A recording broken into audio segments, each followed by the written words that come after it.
Good morning, good afternoon, or good evening. Welcome to another episode of the DevOps Insight Forum brought to you by AWS, Sumo Logic, and the Techstrong Group. Today we're talking about the business impact of customer experience on the DevOps Insight Forum. And what is the DevOps Insight Forum? It's a monthly open space for professionals to chat about software development, delivery, and reliability. I'm Sam Fell. And today, as I mentioned, we're talking about the business impact of digital customer experience. Do you understand your customer's digital customer experience? Forward-looking product leaders do.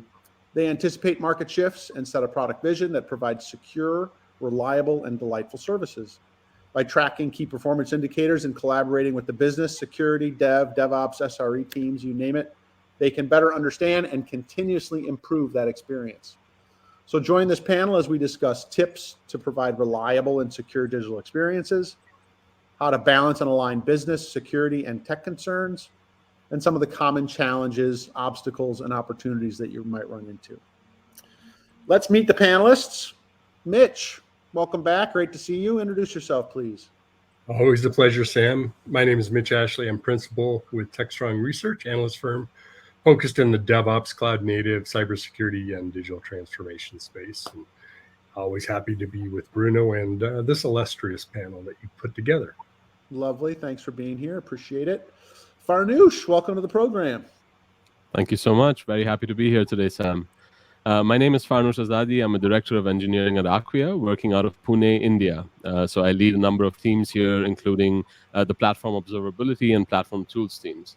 Happy to be here in this discussion. Excellent. Thank you. And happy to have you here at such a strange hour for you. So I know it's late, so I appreciate you joining. Carrie, welcome. Hi. Thanks for having me, y'all. My name is Carrie. I'm a senior SRE for Noble 9, helping focus teams on having more realistic reliability, and that includes the incident management process that comes with that. And a big part of that is your digital customer experience as well. Lovely. Love it. Thanks for joining us. Bruno. Hello, everyone. Thanks, Sam. Good to be back here. I am Bruno Kurtik. I'm a co-founder and head of strategy at Sumo Logic. Sumo Logic is a observability and security platform, cloud native, and we deal with all of these concerns like customer experience and reliability and security and things like that. I'm looking forward to the conversation. Lovely. Thank you for being here. And Omar, I realized I went out of order of the slide. I was actually looking at I was wondering where you were going for there. the little boxes of actual people. I'm sorry, I got confused. Omar, good morning. Good. Good morning. Happy to be here today. Hi, name is Omar Kankobo. I lead the e-commerce and the marketing systems at Ulta. Our e-commerce, obviously, for Ulta Beauty is a cosmetic retailer with about 1,400 stores across the United States. We're the largest cosmetic retailers. And the team under me actually is the full stack on the e-com and site reliability and everything included. So looking forward to actually having some nice conversation with some of you on how you're using the technology stack. So can't wait to get started. Nice. I love that. And speaking of that, Omar just said it. We are looking forward to hearing from some of you, right? Speak up. This forum is designed for the audience. It's not designed for the panelists. We're here to answer questions and provide information that's useful to the audience. So if there's something that you want to know or hear from one of the speakers, please let us know. I see people already doing what I love, which is lighting up the chat with telling us where they're from. So if you're on the line right now and you want to let us know where you're joining us from, please do that. Please be respectful in the chat. Everyone can see it. If you're not respectful, I'm going to ask Cody to just dismiss you from the event and share feedback, right? We want this to be useful for our audience. So if there's anything that you think we can be doing differently or better, we're continuously improving organization. So we'd love to hear it.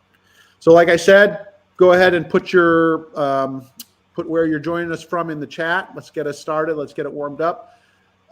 First, we're going to go into, before we get into the panel, we do a poll, a Techstrong Pulse survey on the DevOps.com website prior to each one of these.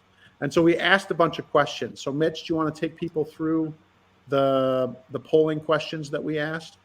Yeah, let's do that. Matter of fact, we're going to ask everyone in the audience to participate. So what role do you play in your company? Just to get a little feel for the types of roles that we all play in our respective jobs. I didn't know there was going to be a pop quiz on this panel. I didn't realize this is not a test. It's not. I hope I answered it correctly. We won't check with your employer. Don't worry. It's okay. Yeah. There are no wrong answers, I guess. I don't know. We'll have to see. There might be a wrong answer, but we won't know. How's that? Look at all that. Wow. People from all over the world. Yeah, we have a lot of continents represented. Yeah. I love that. This is an international audience for sure. I love that. That's so good. India, Italy, France, US, Canada. All right. All right. Get your votes in, everybody. What role do you play in your company? Yeah, I think we're doing pretty good. Should we go ahead and turn off the voting? And if you want to show the results there. Look at that. All right. A lot of IT ops, DevOps, SRE. Yep. Some sales and marketing. Okay. Orange County, New York. I didn't know there was an Orange County, New York. I thought it was just Orange County, California. Look at that. That's all you hear about. Right? Cool. Excellent. So heavily representation in IT, etc. Let's look at from what we got from our DevOps.com results. Very similar. Maybe not quite as heavy in the sales and marketing, but right. Interesting that there'd be so many people on sales and marketing. Hi, peeps. I'm in sales marketing too, so that's good. Strong. Yeah. Right. Security, R&D. So a little bit of a difference. Right. A little bit of a difference, but not surprising that IT ops, DevOps, SRE, product ops, these are the folks that really care about that digital customer experience. Yep. Yep. Exactly. Interesting to see security as low as it is. I have to say. And that's maybe a question to ask. I might ad hoc a question for some of the panelists and just ask them what their thoughts are on what they think about security as part of their overall position. Awesome. Okay. Next one. Costa Rica, Pura Vida. Very nice. Okay, next question. How much of your compensation is based on delivering a delightful customer experience? It can be whatever form, bonus or part of your core compensation, etc. I'm curious to see this one too, Sam. I am too. Because sometimes people think that their compensation, it might be directly related to it. It could be indirectly related to it, right? If you're a digital business and your business stinks, then all of your income is dependent on a good digital experience. But that might not be how people interpret the question, which is fine. If you're bonused on it. So, and also topics like SRE, measuring digital experience. We have some more connections from the technology side to the business side. Yep. Great. Getting some good responses here. I think we're good to go ahead and show this one. All right. So not a ton. 25 to 50%, 35%. Okay, that's a considerable amount of people. At least half were above 25%. Yeah. So crazy. That's encouraging, actually. Yeah, that's amazing. Okay. How much of your compensation is based on delivering a delightful customer experience? And what did we see from the polling questions?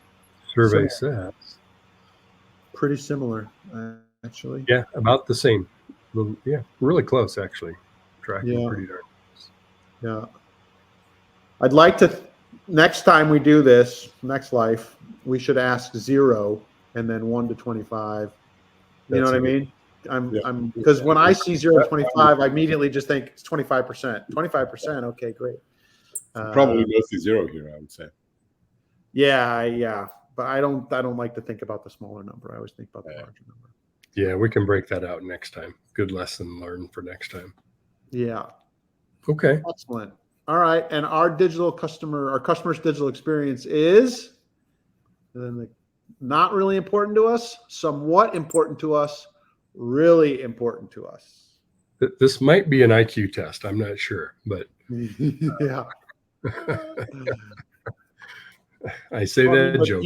even companies that are making, manufacturing companies now, the software in these devices are the things that get people to come back. The digital experience is so important, even with physical things. It's so important. Mobile delivery of applications, API first apps that deliver on any platform, web, Yep. existing applications. Really, it's Having an changed. easy user interface, right? I mean, how often did you go to people's houses back in the day and their VCR was still blinking the wrong time? It's because that digital experience was just horrible, trying to figure out how to set the time. So people just didn't do it. All right. If mine was plugged in, it would still be say 12 a.m. So Yeah.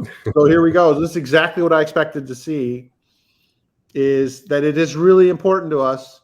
But if you look at the exact last slide, it was exactly the inverse, right? How much are you compensated by it? Because guess what? We do what we're paid to do. I don't know about you guys, you folks, I should say.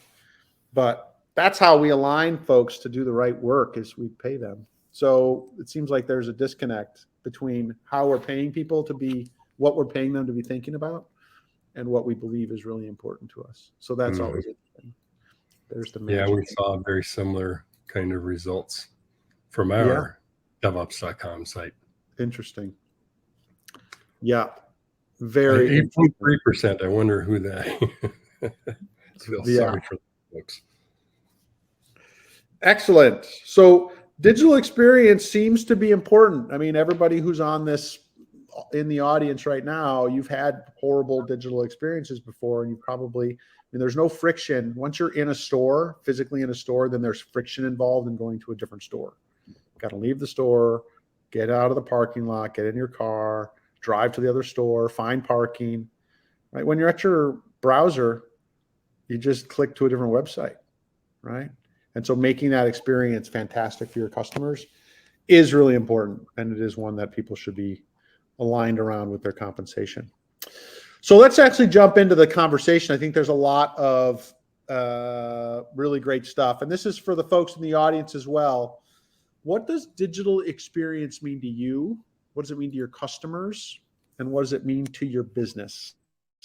So I'm going to start, let's see. I'll start with Omar. Omar, tell us a little bit about what digital experience means to Ulta Beauty.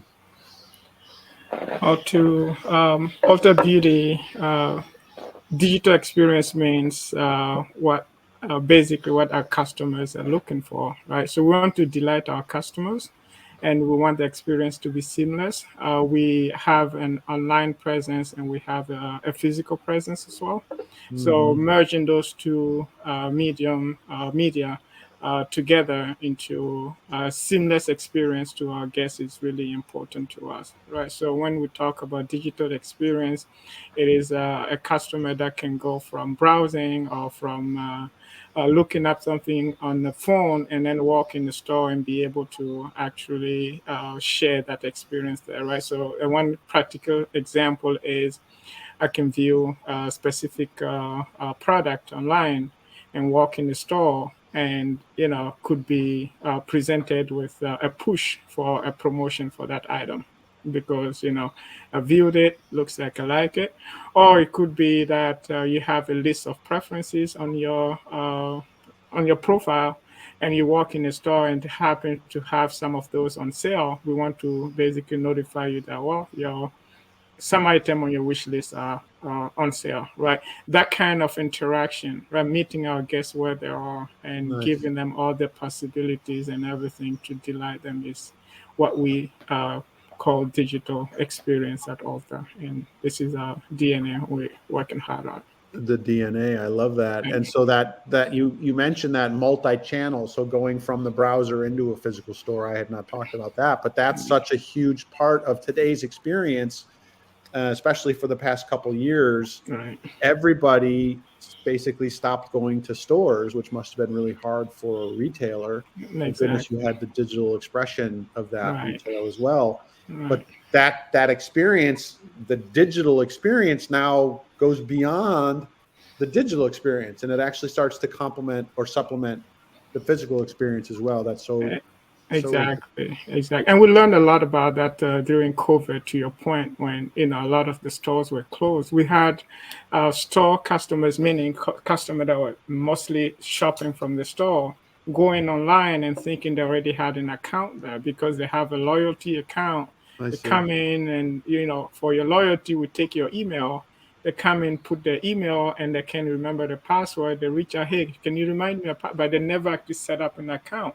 So the question is, why do we want to let them go through the hassle? I mean, even whether you're a store customer, whether you're a pickup online, in the store only, or you are a dasher, we want to make sure that wherever you are, you have an account so you can come online and you'll be able to log in. Whether you only store shopper, you should be able to come online and be able to see all the details about you, what I bought online in the store, right? What was the points I was awarded for buying in the store? We should be able to display all that on the site, so you won't have to go through the hassle of trying. So that basically, again, linking the physical and the digital is really important in our coming journey. So. Interesting. Because I think that there's also, I believe I read a blog post that another person on your team wrote about how you folks are using, you're tying back inventory into the system as well, so that people know, why show up at a physical store if the inventory Exactly. Yeah. Very good point. Exactly. Yeah. We do that. Exactly. Yeah. I mean, these are all, as a customer, I would appreciate that, right? Don't make me go to a store or a physical location and go through all that friction that we talked about earlier if digitally that there's nothing there. Why would I have to go do that? Exactly. Yeah. I love that. That's fantastic. All right, Omar, thank you. Carrie, what are your thoughts around digital experience, and what does it mean to you? What does it mean to your customers, Noble Nine's customers? What does it mean to your business? Excuse me. I think it's really all about perception.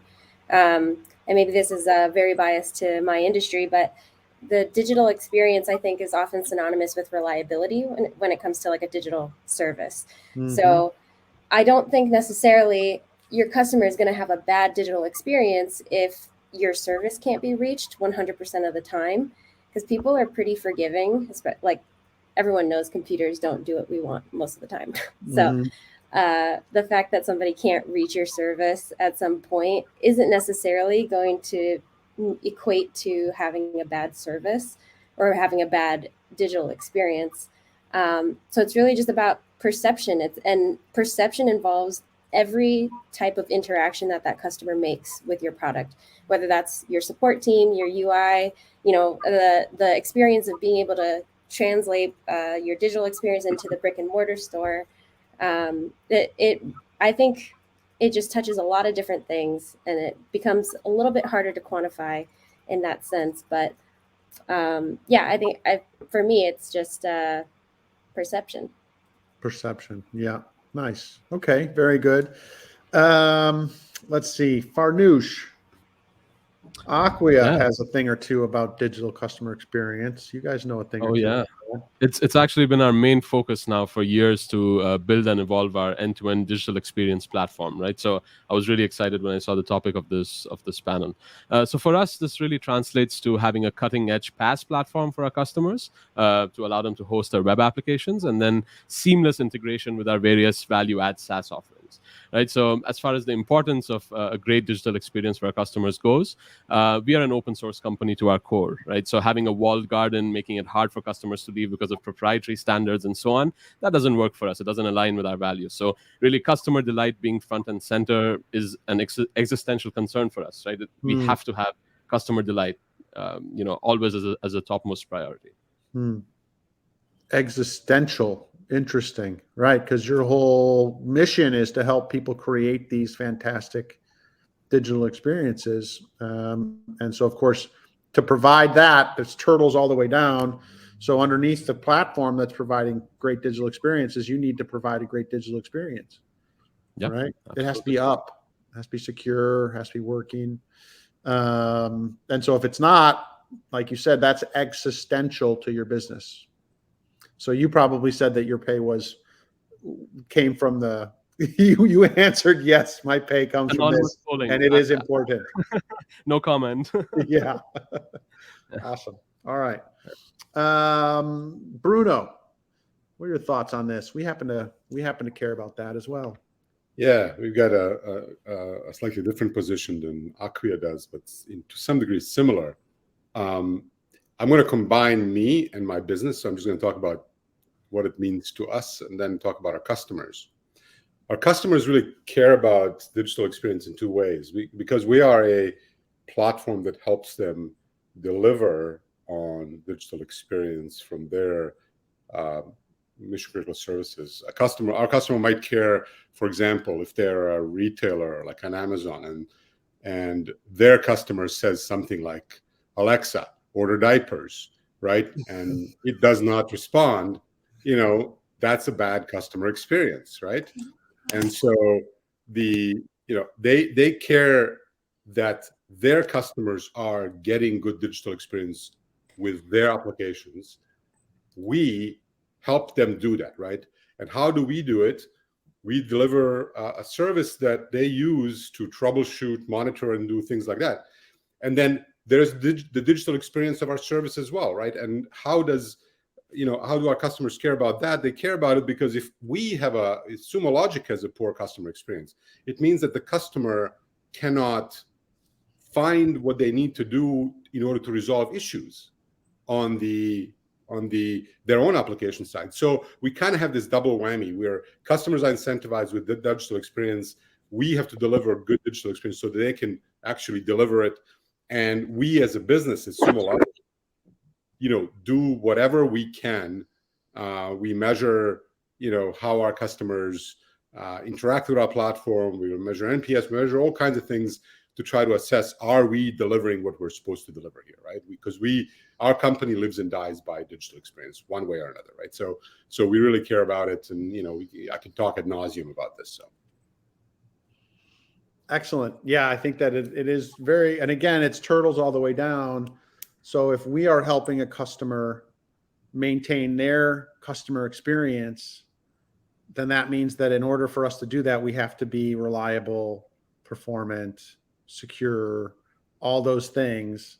And I love the chat going back and forth, Carrie, between you and participant 818. Hopefully I'm saying his name right, her name right. This is perfect. It's exactly right. Get your thoughts out there. All right. Mitch, we haven't heard your thoughts on the digital experience and what does that mean to the folks that you talk to, their customers, their business? Yeah, I would. And what I'd add to the conversation is I think part of our maturation of what a digital experience is we're beyond the digital footprint. I have a website, I have a presence, if you will, online. And I think that sort of the second way was how do we mimic the in-store or the normal interaction in-person experience that we'd have and do that online. And we found that while that sort of works, it isn't really oftentimes a positive digital experience. It's a different environment. And so what we're really now is in a world of multiple digital experiences. The mobile experience that I have with the customer might be different than the web, might be different than the combination of ordering and curbside pickup or in-store and scanning the QR code to find out more information. So it's this mixed environment or multiple environments, sometimes intersecting with each other, that are all part of a digital or hybrid experience. So it isn't any one necessarily. And then of course we have customers, employees, partners, et cetera. It's a kind of a full inclusive world when we think about digital experiences. And frankly, I think we're still learning of what this means and how to create the best digital experience for all those constituents. Nice. Yeah. So Carrie, I think probably really effective, very effective. You put them right over your head. I did that when my kids were small, I'm going to set mine on my Alexa so it doesn't order anymore. Right. Soundproof. Excellent. All right. Any more thoughts on this slide? Otherwise, I'm going to go to the next slide and ask the question. So as you're thinking about that digital customer experience and you're trying to get your arms around it and make sure that you're providing the best possible experience for your customers, how do you see the forest for the trees? How do you look at the experience that your customers are getting and understand what that is? Carrie, I'm going to start with you. For me, this one is all about collaboration. I think it's unrealistic to say that one perspective or one team is ever going to get the whole picture on something. And being able to communicate, cross-departmental, whatever it is, and have tools to communicate that way is really key to that. I don't know if you have read or know of the book, The Phoenix Project, but they actually go over this exact problem. Pretty much, it's basically one project that affects the whole company, but it's really only this really tiny small team that's working on it. And there's a leader who, over the course of the book, kind of like reaches out to all these different departments to get everyone aligned. And I think that's a really great example of this, because in my experience, at least, I've never seen a single person take something from beginning to end successfully without interacting with other people. So this is a big one for me, collaboration. It's something that I always try to work with in the teams that I'm on as well. Yeah. And so that helps you see the bigger picture by understanding all the different inputs and understanding what they're. I love that. That's fantastic. All right. Thank you, Carrie. Bruno, how do we see the forest for the trees? I'm going to kind of flip it. I totally agree that in the modern world of digital experience, collaboration is very important. I think for me or for us, we have so many signals that could indicate one thing or another in customer experience, right? For our own customers, let's say, that's what I'm talking about today. But fundamentally, we had to really find ways of boiling all of this noise down into something that gives us a pretty good sense of how we're doing, right?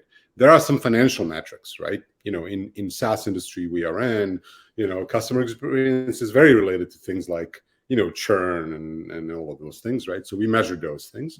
We measure qualitative stuff. We try to not just look at signals that we've got, but also ask people, right? And tell them, and those are imperfect because are you asking the right people or are you not asking the right people? And are you annoying them by asking them and then they're giving you bad grades, all this stuff, right?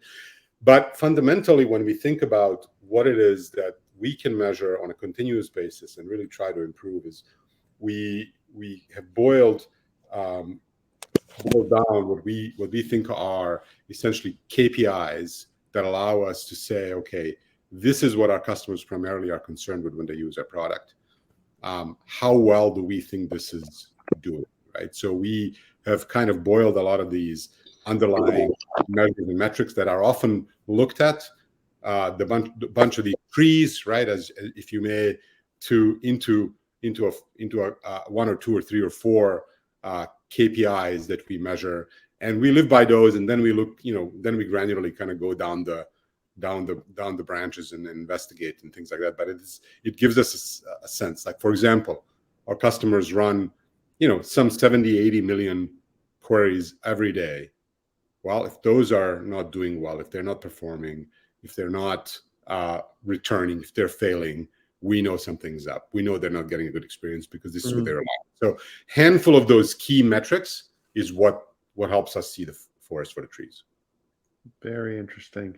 Yeah, because otherwise you get people drowning in just different alerts and things like that, and there may not be things that ultimately are hard to associate with the actual customer experience, because oftentimes it's not really affected by the issue. It could be, but it might not be, right? And so people spend a lot of effort trying to do things for things that might not matter, and not enough effort not solving things that actually matter, right? And that's the that's right.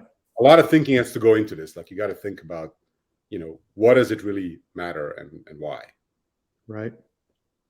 Omar, I saw you nodding your head there. What are your thoughts here? How do you see the forest for the trees at Ulta?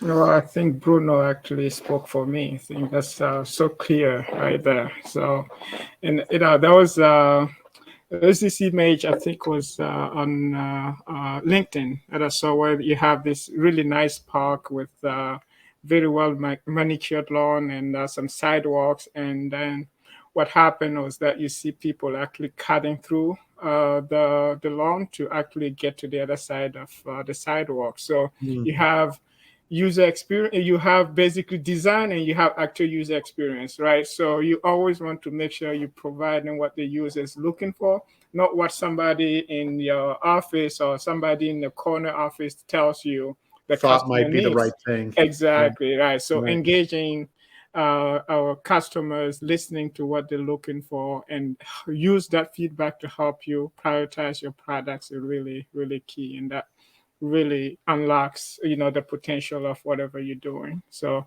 if you're doing it for a specific audience, listen to the audience and then drive what you're trying to accomplish, right? Instead of, doing the other way around. And I love that. it's been very helpful.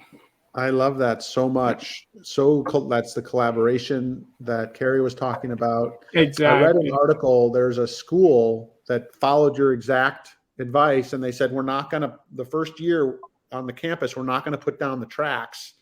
We're not going to make, concrete of where we think people will walk. They're going to just let people walk over the grass and kill the grass. And there's going to be lines where where the people have walked.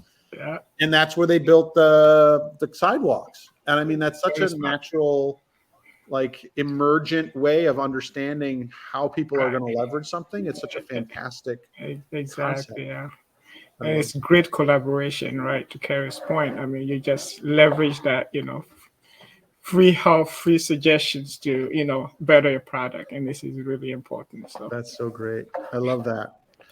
All right, Omar, thanks for that. All right. Farnoosh, what are your thoughts around this? How do you folks see the forest for the trees? I'm also strongly aligned with what Bruno said. So I think for us, as someone who's concerned with observability day to day, I think it's really important that you're bubbling up the right perspective to the right people and investing in mechanisms to make sure you have the right filters. You're able to create these slices to separate what's important from the noise. So the noise can be important sometimes, but it's not always what you should be focused on, right? You should really elevate some things above that. So just to give you guys an example, we generate over 70 million data points of metrics per minute and over 3 terabytes of logs a day, right? So we dedicate a significant chunk of engineering capacity to make sure that we always have line of sight on our key metrics, and ensure that nothing goes out to production without adequate coverage. Now, while this might add to the overall noise, we are always focused on some key indicators, so really it's about elevating some things above everything else and making sure you have your eyes on them always. And as you're doing that, Farnoosh, do those things that you're keeping an eye on change over time, or is Absolutely. it a fixed? No, 100%. It has to change as your product evolves, as you get more feedback. You have your feedback loops, telling you how things are going and so on and so forth. Right? You cannot be rigid in this model. You have to expand, sometimes contract, sometimes completely throw it out and start from scratch. That's the only way it's agile, right? You have to be agile here. Nice. All right. Yep. Makes sense. Mitch, thoughts on this? Yeah, I'm curious too, Farnoosh, if you want to say at some point, maybe you can or can't disclose what some of your metrics are that are important to you. The thing I would add to the conversation is this is very much a DevOps principle idea, kind of going back to the Phoenix project.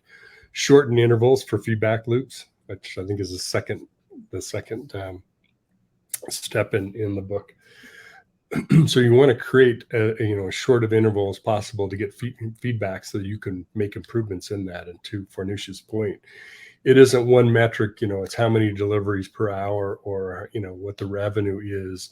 It may be subscriptions. It may be total experience, all the connectivity that we have with the customer engagement. It may be, signing up for subscriptions of content or activities or products or services. There's a lot of measurements that we can make.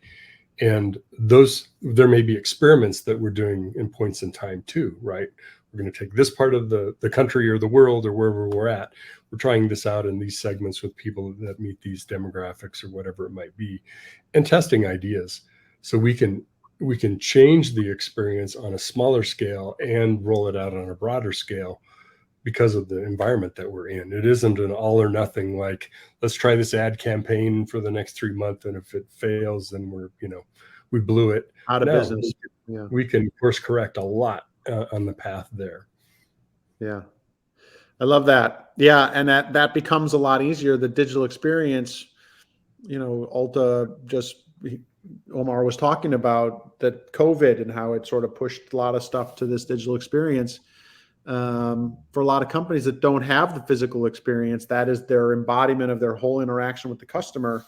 And in some cases, I think that makes it easier if there's no physical incarnation of the store, that you have to now have that alignment. And when you're doing experiments on one of them, you have to figure out how does that impact the other experience, right? There's physical customer experiences as well. And I want to just jump in there, Sam. I think thinking about, when your interface with your customer switches from a physical interface to a digital interface, right? From a store to a digital, think about how hard it is to collect the signals from a physical interface. It depends on humans. It depends on paper. It depends on these things that are all unreliable. And when you switch that to a digital interface with your customer, like your technology generates thousands of bits of telemetry about everything they do with every touch they make, right? And think about the opportunity to measure, opportunity to focus, opportunity to understand what the digital experience is, right? It feels removed, right? You feel like you're away from them, but the amount of data you can get from it is unbelievable. And if you can just figure out how to use it and how to understand it, you have a great opportunity to differentiate. Well, it's like what Omar was saying in the beginning, where you're pushing, promotions to people because they had seen something on the website and they've got the Ulta app, and boom, all of a sudden now it's like, all right, 25% off of this thing. Yeah. That's powerful right there. You're merging those things together. And so I think that's the thing that gets, because, and here's the challenging part. Some people could feel that that's an invasion of privacy. Whereas I look at that and I see that as a convenience, right? Yeah. It's a convenience for me because it's something that I was looking for. And so now you're just serving it up for me. Yeah, and that's as tough balance to strike, right? Because yes, we need to, collect those signals so we can better serve you. But to your point, yes, at the same time, you run into some of those legal and privacy concerns that you really need to tread carefully. So, and then I think Kerry was posting something that was really interesting around that, right? Even performance, you see some places where it's like, well, a 1 millisecond performance hit actually, can cost you this much. But to her point, some people care less about how the site is performed. I'm here for this specific thing, and I don't care if it takes 5 seconds to load. I'll wait for it, right? So, you always have to pick and choose your battles and where you really, focus on. So where you're investing your point, Omar, think about the completion of the experience, completion of the order. I'll live with it taking a little bit longer if it completes, but if it fails in the middle of it, I've got to start exactly all over. Right. To your point. Yeah. And also, I think that too just ties back to what Farnoosh said too about like those type of metrics needing to change all the time, because it's going to differ for every type of product that you have or every type of business that there is, and it's going to change as your business scales or as your product changes. So maybe nobody cares about a 1 millisecond delay right now, but maybe they do a year from now when the product changes. So I think that's an important thing to recognize too, is just the way it scales is going to change the way that you measure everything. And to your point, Gary, if I'm trying to get a seat at the next concert, I care about speed because I want to grab the product makes a lot of difference. Yeah. Excellent. All right. So I think we went over a little bit of this maybe, but what KPIs are you using to align your technology with your business? So we talk a lot about KPIs, but how do those KPIs manifest themselves in the way you think about your business? Right. So let's see.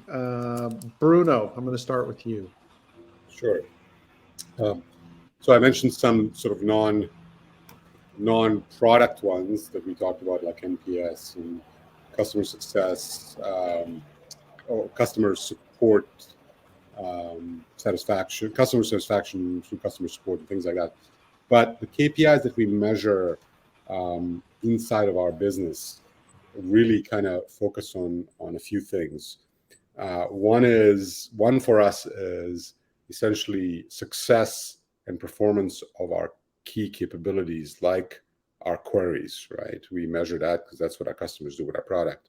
They depend on where microservices architecture, cloud native, all of this, and those KPIs, the success rate or performance of queries depend on a lot of subsystems and things like that. But we actually focus on the customer facing ones that we can determine a customer is experiencing this, right?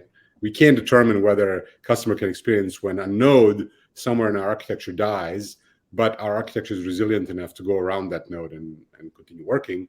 We don't care about that. We used to care about that, and we would have all these fires going around in our dev team when something like that happens, and we realized like it doesn't really matter. The thing works.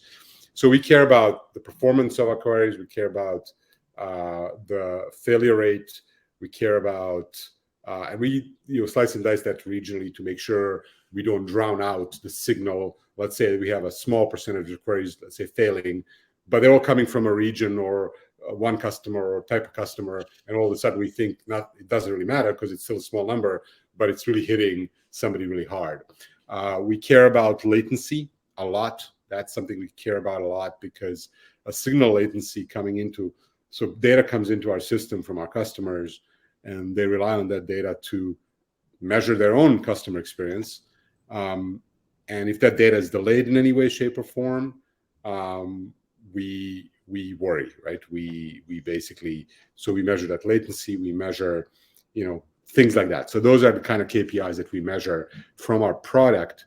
And there are others. I'm not going to bore everybody with all of that. But basically, again, like I said earlier, it is what we have determined over the 12 years of our existence that our customers do, and that ultimately they will notice and will be in their way if it's not doing well in delivering what they are paying us all that money to do. Right? That's what we care about. Those are good things to care about, and it's nice to be able to understand what those are. We've been in business for 12 years. How long did it take us to figure out what those things are? Do you recall? We add new capabilities all the time, so we're never done, right? We keep having to figure out what else do we need to do. But it took us probably 3 years to start thinking about the real things that matter to the customers, right? We used to be very, very sort of, bottoms up driven, very sort of navel gazy in a way, until we got a sufficient number of customers who were really serious about what they wanted us to do, and they started taking us to the mat when things didn't work. And we were like, oh, okay, maybe we should be thinking about this a different way, right? Nice. Yeah. Outside in, it's great being driven. The market will tell you what you need to do. I love it. All right. Carrie, what are your thoughts on this? How do folks that you work with align their technology with their business? What are some of the ways they do that? Yeah, and forgive me if I repeat anything here because I was focused on the chat for a little bit, so I wasn't listening as intently. But this one is really interesting, I think, for Noble 9 in particular, because we often use KPIs to translate into SLOs. And for us, that we would have an SLO on something like ability to log in to like a unique organization, or the rate of failure on our ingest where we're processing customer data. And those things are like in a similar type of company might just be a KPI, but we use them in an SLO where we're trying to take a tangible metric and translate that from the dev service that does to the customer experience.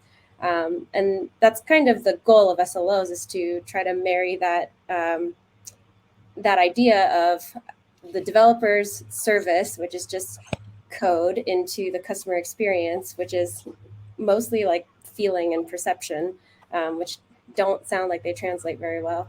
But yeah, so I guess my actual examples from our business, the best one I can give is like the rate of failure on ingest, because that's most important to our product. But then there's also, and so that translates into the customer experience of missing data, and that's really important for us because we process their data so that they can help track their own services and see how they're doing with their customers.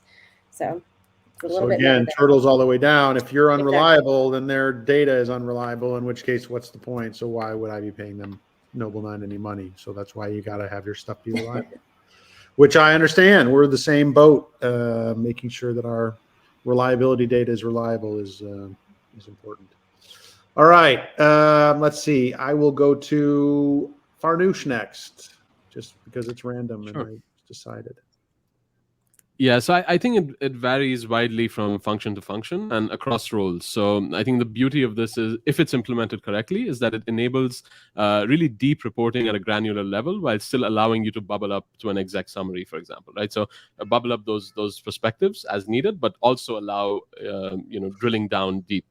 I can walk through some examples for what our different functions do. So, for example, our front-end teams, they care about our customer-facing sites. They keep an eye on the health of key cloud UIs.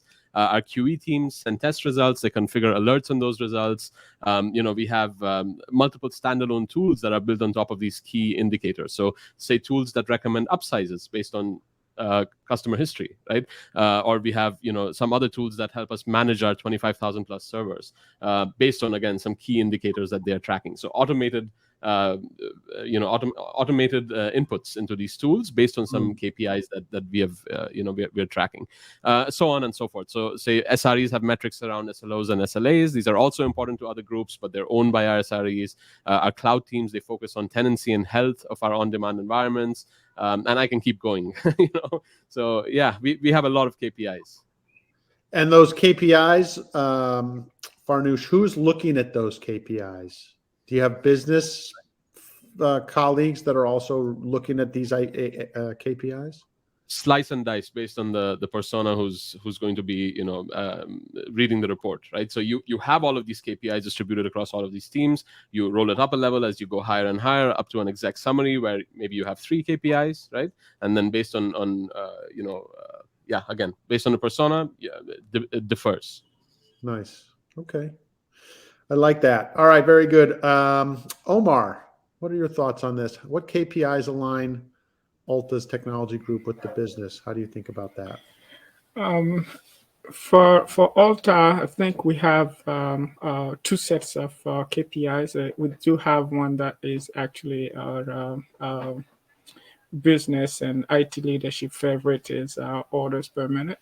That's really critical. That's actually the first thing we look into and see how things are doing. If new promotions need to be updated or some excitement need to be refreshed on the site to drive more traffic, and so that's one of those. But then on the back end side, on the technology side, we do look at a lot of indicators, right? So for instance, on our mobile apps, we'll be watching for how many crashes per minute do we have, right? So a percentage of crash that we see for a specific version of the app. Our homepage load speed is also a KPI that we watch very closely. We also have a conversion rate that we watch very closely. So a lot of indicators. I mean, usually when the holiday season gets close, and for retail, the holiday season basically the make or break season for us, right? So we have actually a lot of meetings with our leadership to actually define what are going to be the KPIs that we need to focus on our dashboards that we have on our monitors for this year specific season, right? Could be a new technology that we introduce, and we want to basically be monitoring that and have specific KPIs on those, right? So it depends on product, but the major one is that we see day to day is mostly as I was sharing, order per minute or conversion. Yeah, those definitely. Orders per minute, that seems like a really, really good proxy for how the health of the business. Oh, yes. Yeah. Yeah. Right, and it must be really great to be in a business where you can look at that metric and see the the changes in it and have that Right. actually mean something as opposed to being just like random noise. But this is just Exactly. constant conversion. Yeah, and it is. Yeah, it has a lot of. I mean, if I take one example, I mean, there's a lot to that. Right? So we can have the order per minute coupled with the average order value, right? So we see within the next 15 minutes how many orders with what's the average order value for that. And this is actually something that we set up in Sumo to alert us. And anytime we see an order, so the business have the projection, so they'll give us, okay, for this quarter we're expecting 200 orders per minute throughout. Moment we cross 300 or we cross the 200, there's an alert out. The very first thing we look into is the average order value. Is it low? Because if for some reason somebody made a mistake and pushed a $0 promotion that actually gives $0 to everybody, and that hits, and we did have that, right? And Sumo basically alerted us in time, so we basically just shut the site down, fix those issues. So those KPIs. Sorry, everybody, we cut off the promotion. Sorry about that. So they're very important. So yeah, so those KPIs are also things that the leadership actually pays attention to. Those are things that we set up as alerts. We don't send them as a report by end of the week or so, but they're actually true alerts that will come out every 15 minutes, so we know how things are doing. So yeah, very important. I mean, the whole idea of if you get a response really, really quickly back from the server, like super quickly, you should check to see if it's a 500. Right, it's that kind of a deal. The orders are coming in, but they're all $0 orders. So orders, exactly, yeah. So basically your average order value goes down to 0. So basically, you're like, okay, this is not right. This is not good. Yeah, these KPIs are for Kakta. Yep, for sure. And I noticed that we have a new speaker, Charlie the cat. Hi, Charlie. Welcome to the program. We'll ask Charlie next time. I didn't see him pop through. So yeah, nice.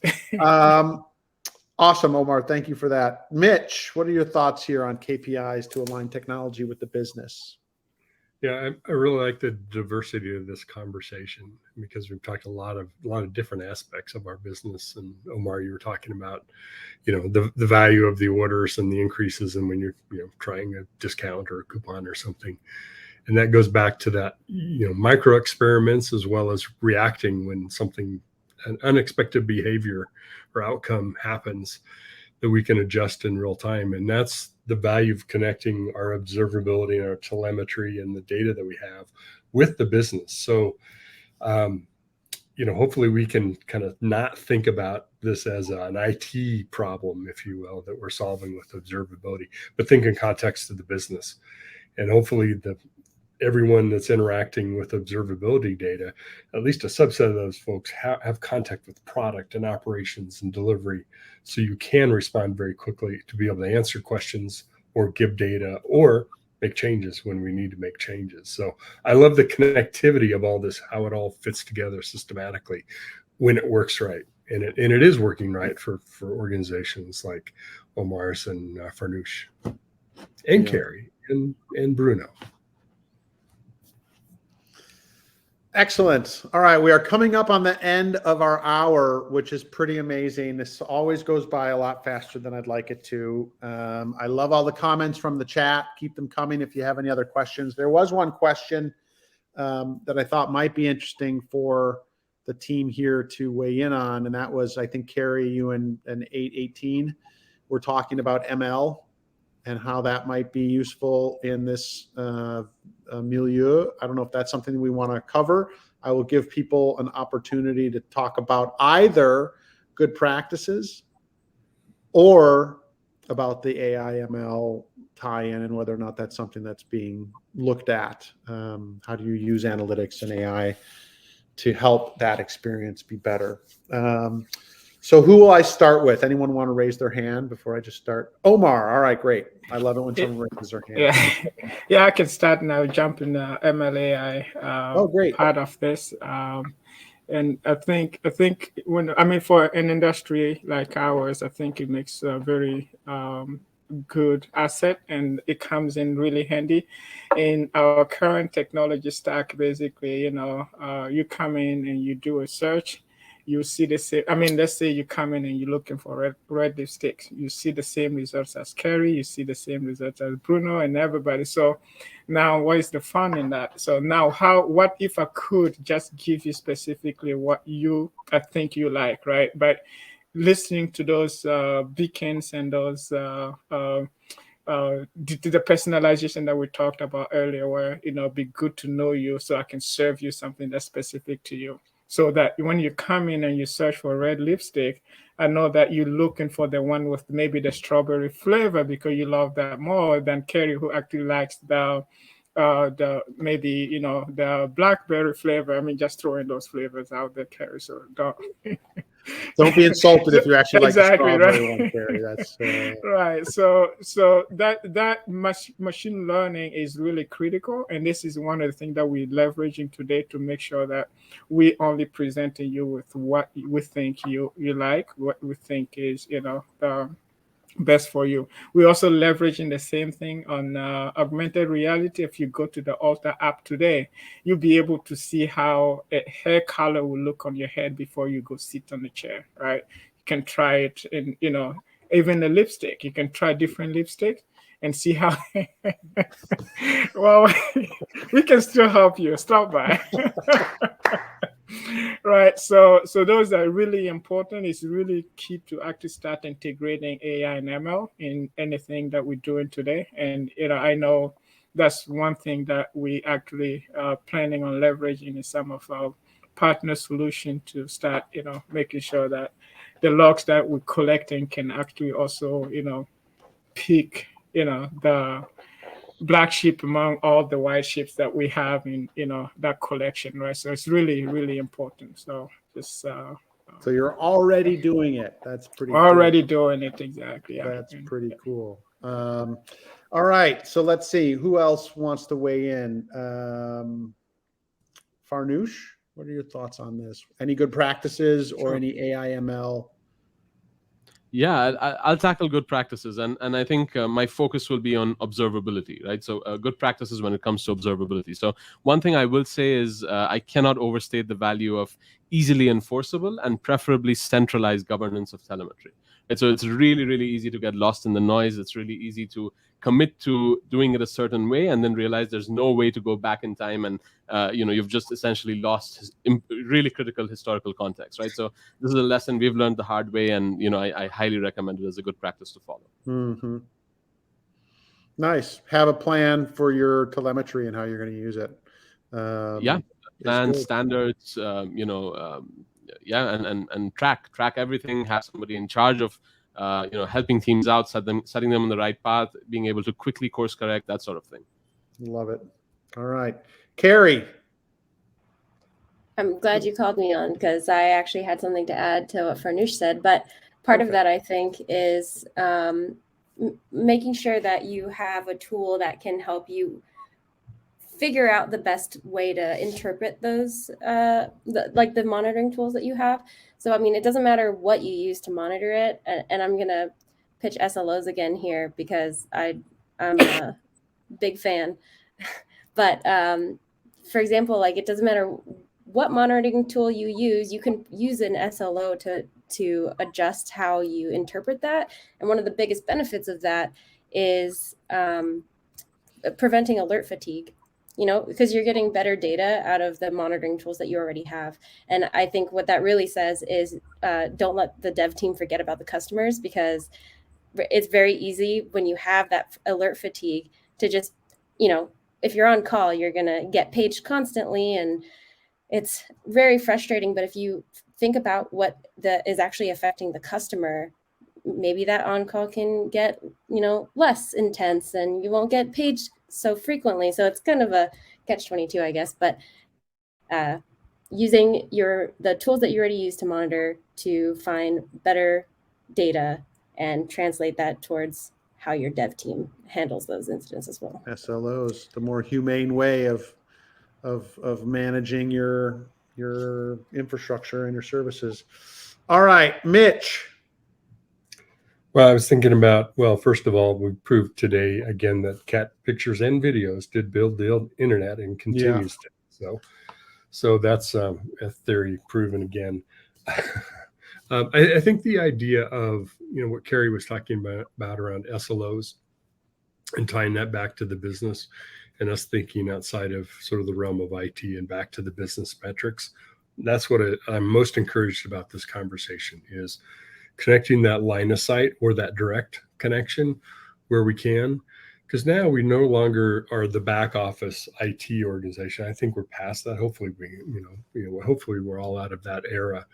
But that really directly proves the value, some of the value that we're offering, and then of course delivering software and the things that we can do on that. But it's helping us, whether we're in IT or outside of IT, wherever we are in the organization, really demonstrating the value we're delivering to the business, the customer, employees, and partners. And if we're doing that, then we know we're headed in the right direction. If we're not, on target, we're getting there. Nice. All right. I have one more panelist. Bruno, I'm going to let you go. But before I do that, I want to thank everybody for joining us. I know it's right at the hour. Rodrigo B, Nith M, John B, and Rhonda K. You'll each be receiving some communication from our friends at DevOps.com for an Amazon gift card. So congratulations to you. And now Bruno, bring us home. I think this was a great panel. I learned a lot today. In terms of AI, it is, I think, a critical technology going forward. And I like what Omar said. And we employ it in our own technology and capabilities. And one of the things that we've spent a lot of time doing is this sort of, how do I know that some of the things that impact my customer experience are in good state?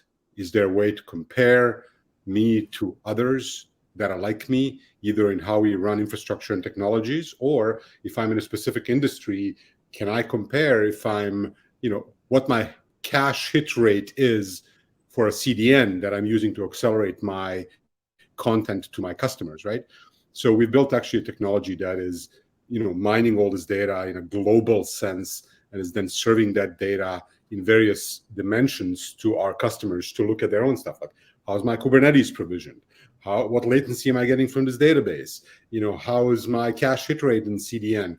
And these are all sort of industry or technology specific KPIs that give you a sense of how you, not just how you are doing versus how you're thinking you're doing, but also how are you doing versus how other people are thinking they're doing, and whether you could learn from others. So essentially breaking the silos and bringing you into the community, crowdsourcing some of this intelligence so that you're not in a silo and just having to learn everything on your own. And that's all in my IML.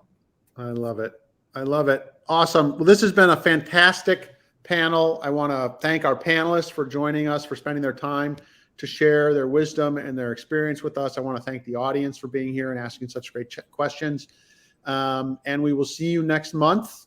Next month, we are actually talking about the journey from legacy to cloud native architecture. So if that's something, if you're in the process of doing that, or you're thinking about trying to do that, come and join us and we'll talk about it. All right. Thank you, everybody. Thank you. Have a great day.